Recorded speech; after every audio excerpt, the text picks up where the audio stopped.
ఎటువంటి కంటి సమస్యకైనా 100% ఆయుర్వేద పరిష్కారం సంజీవన్ నేత్రాలయ. ప్రస్తుతం మనతో పాటు ఉన్నారు ప్రముఖ గైనకాలజిస్ట్ అలాగే ఫర్టిలిటీ స్పెషలిస్ట్ కూడా డాక్టర్ పూర్ణిమ గారు. ఆమెతో మాట్లాడదాం ఒకసారి. ఎందుకంటే ఈరోజు మనం ఒక న్యూస్ చూసాం. అమెరికాలో 30 ఏళ్ల పాటు ప్రిజర్వ్ చేసినటువంటి ఒక ఎంబ్రియో నుంచి ఒక బాబు ప్రాణం పోసుకొని భూమి మీదకి వచ్చాడు. అది ఎలా సాధ్యం అసలు? ఆమెను అడిగి తెలుసుకుందాం. నమస్తే అండి డాక్టర్ గారు. నమస్తే అండి. ఎప్పుడో 30 ఏళ్ల క్రితం ప్రిజర్వ్ చేసినటువంటి ఒక పిండం ఈరోజు భూమి మీదకి మనిషి రూపంలో మానవ జన్మ రూపంలో రావటం అంటే అది నిజంగా మిరాకిల్ అనిపిస్తుంది.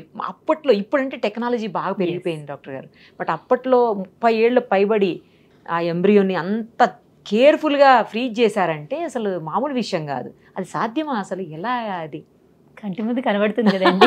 ఖచ్చితంగా సాధ్యం. అసలు ఎలా సాధ్యం చెప్తాను. అసలు మనకి ఐవీఎఫ్ లేక టెస్ట్ ట్యూబ్ బేబీ, ఐవీఎఫ్ పద్ధతిని కామన్ లాంగ్వేజ్ లో టెస్ట్ ట్యూబ్ బేబీ అంటాము. ఎందుకంటే బాడీ బయట ఆడవాళ్ళ నుంచి ఎగ్స్ బయటికి తీస్తాము, మగవాళ్ళ స్పర్మ్ తీసుకొని ఎంబ్రియోస్ ఎగ్స్ ని కలిపి బయట ఫర్టిలైజ్ చేసి అది ఆడవాళ్ళ పొట్టలో వేస్తాము. సో అది బేసికలీ ఐవీఎఫ్. మనకి ఇది ఆల్మోస్ట్ 45 years బ్యాకే అయింది.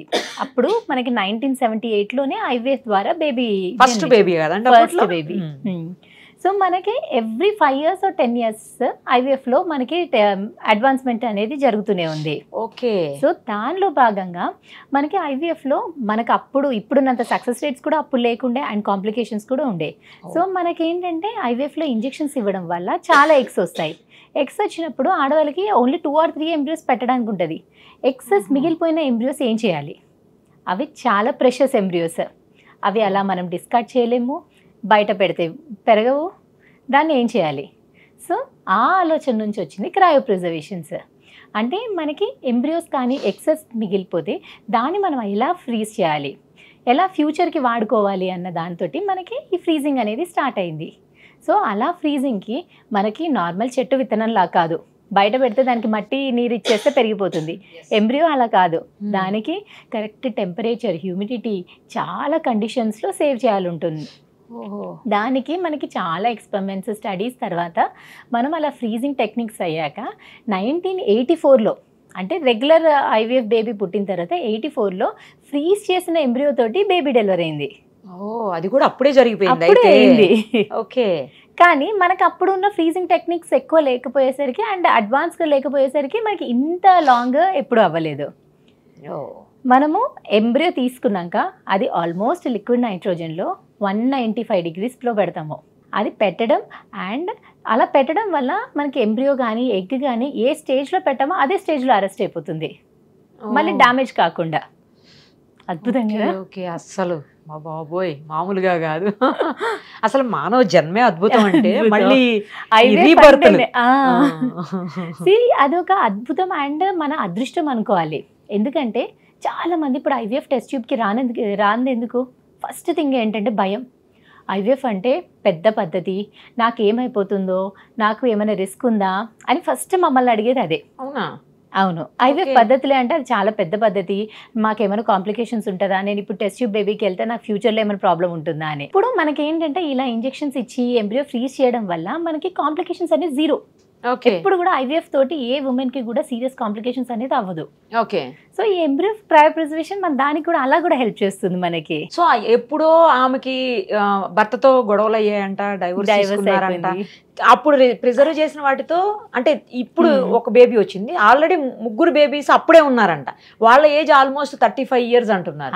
అప్పుడు 35 ఓల్డెస్ట్ న్యూ బేబీయా, న్యూ బోర్నా ఏంటి అసలు? ఎలా చెప్పాలి? యాక్చువల్ గా ఆ అమ్మాయికి ట్రాన్స్ఫర్ చేసిన అమ్మాయి కంటే కూడా ఈ ఎంబ్రియో పెద్దది. అదే కదా, అమ్మాయి ఏజ్ కంటే కూడా ఈ ఎంబ్రియో ఏజ్ ఎక్కువ. So that is very good. అంటే మనకి మంచి ల్యాబ్ కండిషన్స్లో ఆ ఎంబ్రియో టెంపరేచర్ కానీ మనం చెక్కు చెదరకుండా అలానే కాపాడుకున్నందుకు ఆ ఎంబ్రియో మంచిగా సర్వైవ్ అయింది. సో అది ల్యాబ్ కండిషన్స్, మనం ల్యాబ్ ఎంత బాగా మెయింటైన్ చేస్తున్నాము, దాని లోపల లిక్విడ్ నైట్రోజన్ ఎంత మెయింటైన్ చేస్తున్నాం అనేది చాలా ఇంపార్టెంట్. అంటే ఇప్పుడు ఈ బేబీని మనం ఓల్డెస్ట్ న్యూ బోర్న్ అనాలా, ఎట్లా అనాలి చెప్పండి ఈ లాంగ్వేజ్ లో? Miracle baby, miracle precious IVF baby కాదు, ఇది ఇలా కూడా అనొచ్చు కదండి, oldest new Born baby. Oldest new Born baby కదా, ఓల్డెస్ట్ ల్యాబ్ గ్రోన్ డైమండ్స్ లాగా ల్యాబ్ గ్రోన్ బేబీ. మరి వీళ్ళకి ఏమైనా హెల్త్ ఇష్యూస్ వస్తాయా అండి? అట్లా లేదండి. ఐవీఎఫ్ లో మనకి నేను చెప్పాను కదా 40 years నుంచి ఉన్నాయి కదా. నేను అన్నది అది కాదు. అదే ఇప్పుడు ఈ బేబీ ఎక్కువ రోజులు ఉంది కాబట్టి బేబీకి ఏమన్నా హెల్త్ ఇష్యూస్ వచ్చే అవకాశం ఉంటుందా? సో ఇప్పుడు మనకి మల్టిపుల్ స్టడీస్ అయ్యాయండి. మనకి ఇప్పుడు అంత 30 years బ్యాక్ ఎంబ్రియోస్ అయితే ఇప్పుడు మనకి లేవు అంత. ఎందుకంటే మనకి ఎంబ్రియో ఫ్రీజింగ్ అనేది మనకి 1980s లో స్టార్ట్ అయినా కానీ ప్రాపర్గా వైడ్ స్ప్రెడ్గా అనేది మనకు ఒక 20 years నుంచి ఉందనుకోండి. 20 years నుంచి కామన్గా అవైలబుల్గా ఉంది, ఈజీగా అవుతుంది. సో మనకి అట్లీస్ట్ ఒక 1000 lakhs పీపుల్ని మనకి అలా టెస్ట్ చేశారు. అంటే ఫ్రీజ్ చేసిన ఎంబ్రియోస్ వల్ల జన్మించిన వాళ్ళకి ఏమైనా కాంప్లికేషన్స్ ఉన్నాయా లేదా అని. సో అలా చేసిన వాళ్ళకి కూడా ఏమి కాంప్లికేషన్ లేదు. అండ్ ఎంబ్రియో మనకి 1 సంవత్సరం చేసామా 5 సంవత్సరాలు చేసామా అని వాటి గురించి కరెక్ట్ నెంబర్స్ అంటూ స్టడీస్ అంటూ లేదు. ఇప్పుడు ఇది వచ్చాక ఇప్పుడు చెయ్యాలేమో, అది కదా ఇప్పుడు చూసిన తర్వాత ఇంకా చెయ్యాలి. సో 5 years ఫ్రీజ్ చేసిన ఎంబ్రియోస్ తోటి జన్మించిన వాళ్ళకి ఏమైనా కాంప్లికేషన్స్ ఉంటాయా, 10 years ఫ్రీజ్ చేస్తే ఇంకెక్కువ కాంప్లికేషన్స్ ఉండే ఛాన్స్ ఉంటుందా, అవన్నీ కొంచెం చేయాలి స్టడీస్. కానీ మోస్ట్ ఆఫ్ ద టైం 90% ఎలా ఉంటారంటే ఎంబ్రియో ట్రాన్స్ఫర్ చేసుకుంటారు. 1 or 2 ఎంబ్రియోస్ వస్తే ట్విన్స్ వస్తారు, లేకపోతే సింగిల్ ఎంబ్రియో. సో మళ్ళీ మనకు ఫ్రీజ్ చేసిన ఎంబ్రియోస్కి 3-4 years తర్వాత 2-3 years అయినాక వస్తారు, ఎంబ్రియో ట్రాన్స్ఫర్ చేసుకుంటారు. సో 2 పిల్లలు అవుతారు, ఫ్యామిలీ కంప్లీట్ అయిపోతుంది. ఒకసారి ఒక బేబీతో మళ్ళీ పెట్టుకుని అలాగే ఒక 2-3 years తర్వాత మళ్ళీ వచ్చి మళ్ళీ చేయించుకుంటారు. ఇప్పుడు ఇలా ఇప్పుడు మీరు చెప్పిన కేసు ఉంది కదండి, అదేంటంటే మనకి ఆ అమ్మాయికి కూడా 4 ఎంబ్రియోలు తయారయ్యాయి. అవును, 4 ఎంబ్రియోలు తయారైతే ఒక ఎంబ్రియో ట్రాన్స్ఫర్ చేస్తారు. ఆ బేబీ వాళ్ళ బేబీ బాగుంది. 3 ఎంబ్రియోస్ ఉన్నాయి. ఆ 3 ఎంబ్రియోస్ ఇప్పుడు ఈ అమ్మాయికి ట్రాన్స్ఫర్ చేశారు. సో అయితే ఎన్ని సంవత్సరాలైనా అట్లా ప్రిజర్వ్ చేసుకోవచ్చు. వేరే వాళ్ళకి ఎవరికన్నా హెల్ప్ కూడా అవుతుంది కదా అండి. ఇప్పుడు ఈ విషయంలో అదే జరిగింది కదా. వాళ్ళు ఇప్పుడు ఎవరైతే ఈ బేబీని డెలివరీ అయ్యారో వాళ్ళకి 7-8 years గా పిల్లలు లేక బాధపడుతున్నారట. అవును, కానీ హెల్ప్ అయింది వీళ్ళకి కూడా, చాలా హెల్ప్ అయింది. సో రాబోయే రోజుల్లో అయితే సంవత్సరాల తరబడి ప్రిజర్వ్ చేసిన ఎంబ్రియోస్ తోటి బేబీస్ వచ్చే అవకాశం భూమి మీదకి చాలా ఎక్కువ ఉంది, చాలా ఎక్కువ ఉంది. సో ఎంబ్రియోస్ పాతవి మనకి ముందు ఏంటంటే మనకి యూకే ఆస్ట్రేలియాలో మనకు కొంచెం లిమిటేషన్స్ ఉండే. ఎంబ్రియోస్ ఓన్లీ 10 or 15 years పెట్టాలి, దాని తర్వాత డిస్కార్డ్ చేయాలి అని. అంటే దానివల్ల బేబీస్ ఏమైనా అబ్నార్మల్గా ఉండే ఛాన్స్ ఉంటుంది అని మీరు అడిగినట్టు. కానీ ఇప్పుడు ఆ లిమిటేషన్స్ కూడా లిఫ్ట్ చేశారు. సో అక్కడ కూడా ఏం లేదు. అండ్ మన ఇండియాలో కూడా అటువంటి రెస్ట్రిక్షన్స్ కూడా ఏం లేవు. సో ఇది న్యూ ఎరా అని చెప్పొచ్చా మళ్ళీ? డెఫినెట్గా it is one of the advancements in IVF. IVF every 2 years or 3 years 5 years కి ఒక్కొక్క అడ్వాన్స్మెంట్ వస్తుంది. దానివల్ల పేషెంట్స్ ఖచ్చితంగా బెనిఫిట్ అవుతున్నారు. ఇట్లా ఎక్కువ రోజులు ప్రిజర్వ్ చేస్తే ఏమన్నా ప్రైసింగ్ ఎక్కువ ఉంటుందండి? అట్లా ఏం లేదా? ఉంటుంది కదా, ఉంటుంది. సో ల్యాబ్ మెయింటెనెన్స్ కానీ ఆ ఎంబ్రియోస్ ని లిక్విడ్ క్రయోన్యూట్రిషన్ అవన్నీ కన్స్యూమబుల్స్ ఉంటాయి కదా. సో వాళ్ళకి ఎలా అంటే 5 to 10 years కాంట్రాక్ట్ ఉంటుంది, or else every year renewal charges ఉంటుంది.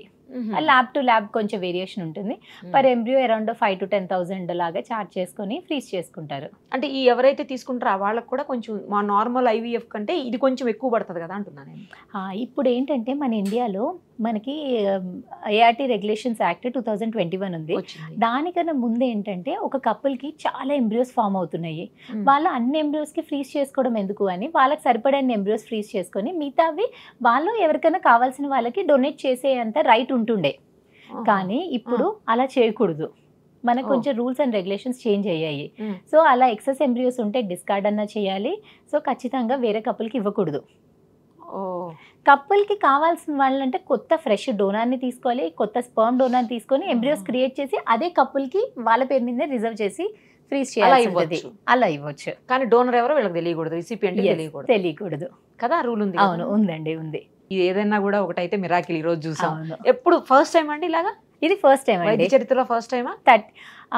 ఒక 20 years బేబీది ఒకసారి అయిందండి. 20 years బేబీది కూడా హెల్దీ బేబీ ఉంది. కానీ 30 years this long is the first time కదా. చరిత్రలోనే అంటుంటారు కదా ఇది ఒక మిరాకిల్ అని, అలాగా.